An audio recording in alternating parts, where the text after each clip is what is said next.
नमस्कार, आप देख रहे हैं हिमालय प्लस और मैं हूं आपके साथ दीपिका गौड़। इस वक्त हम मौजूद हैं राजधानी देहरादून में नए कोर्ट रूम परिसर के सामने ही।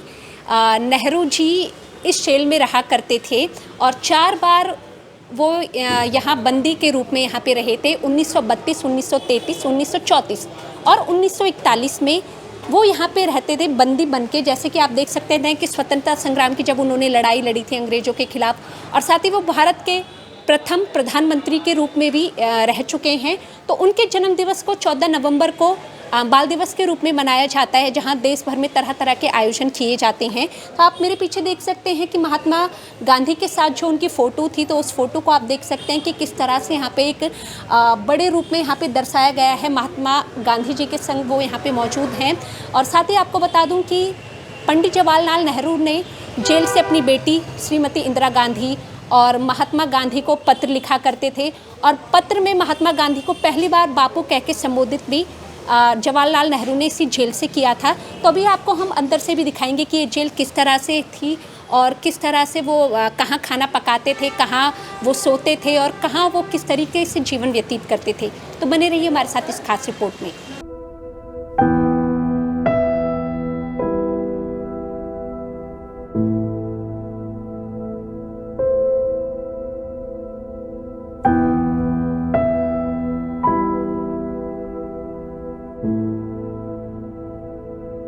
और पीछे आप देख सकते हैं कि किस तरीके से आप देख सकते हैं कि जेल का जो स्ट्रक्चर था।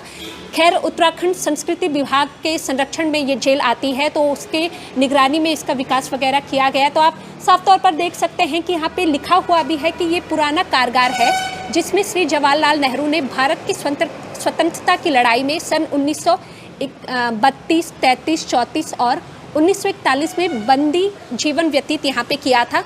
तो उसी बीच आप देख सकते हैं कि पंडित जवाहरलाल नेहरू से जुड़ी आपको सारी जानकारी यहाँ पे देखने के लिए मिलेगी। उनके जो तरह तरह के जो उनके जीवन काल थे उससे जुड़ी हुई जो तस्वीरें थी, तो तस्वीरों के आधार पे आप देख सकते हैं कि किस तरीके का स्ट्रक्चर यहाँ पे बना हुआ है। और साथ ही आप ये पेड़ भी देख सकते हैं। इसी पेड़ के नीचे अक्सर पंडित जवाहरलाल नेहरू बैठा करते थे और यहाँ पे अपना जीवन व्यतीत करते हुए उन्होंने डिस्कवरी ऑफ इंडिया जो पुस्तक है उसकी रचना करी थी।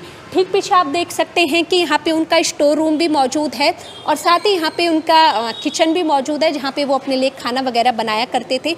ठीक पीछे आपको उनका बेडरूम यानी कि जहाँ पे वो रहते थे वो भी आपको दिखाई देगा।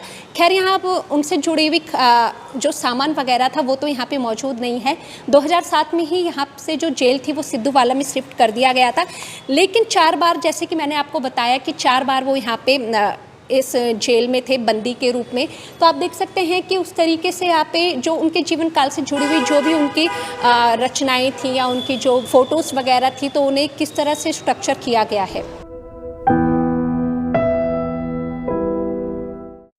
तो जैसे कि आप देख सकते हैं कि इस वक्त मैं जिस कमरे में मौजूद हूँ, नेहरू जी का शयन कक्ष था ये, यानी कि उनका बेडरूम। तो आप देख सकते हैं कि दीवारें खैर उसी समय की है, काफ़ी मजबूत दीवारें हैं, एक बड़ी सी खिड़की भी इसमें है और यहीं वो अक्सर बैठा करते थे, अपना आराम करते थे। और यहीं से वो, आप जैसे कि आपने देखा कि पीछे उनका किचन है, स्टोर रूम है, वहाँ पे वो खाना पका के यहाँ पे वो खाया करते थे, यहाँ पे वो सोते भी थे। और जो अपनी रचनाएं हैं जेल से, जो उन्होंने जितनी भी पुस्तकें लिखी हैं, तो यहीं से उन्होंने उन पुस्तकों की रचना की है। इसका पंडित नेहरू इसकी महत्व इसलिए ज़्यादा है। पंडित नेहरू जो इसे अपना सेकेंड होम बोलते थे कि मेरा दूसरा घर है। एक तो अपना पैतृक घर जो है ही है, एक उसको बोलते थे कि ये मेरा दूसरा घर है, क्योंकि यहाँ 4 बार रहे वो।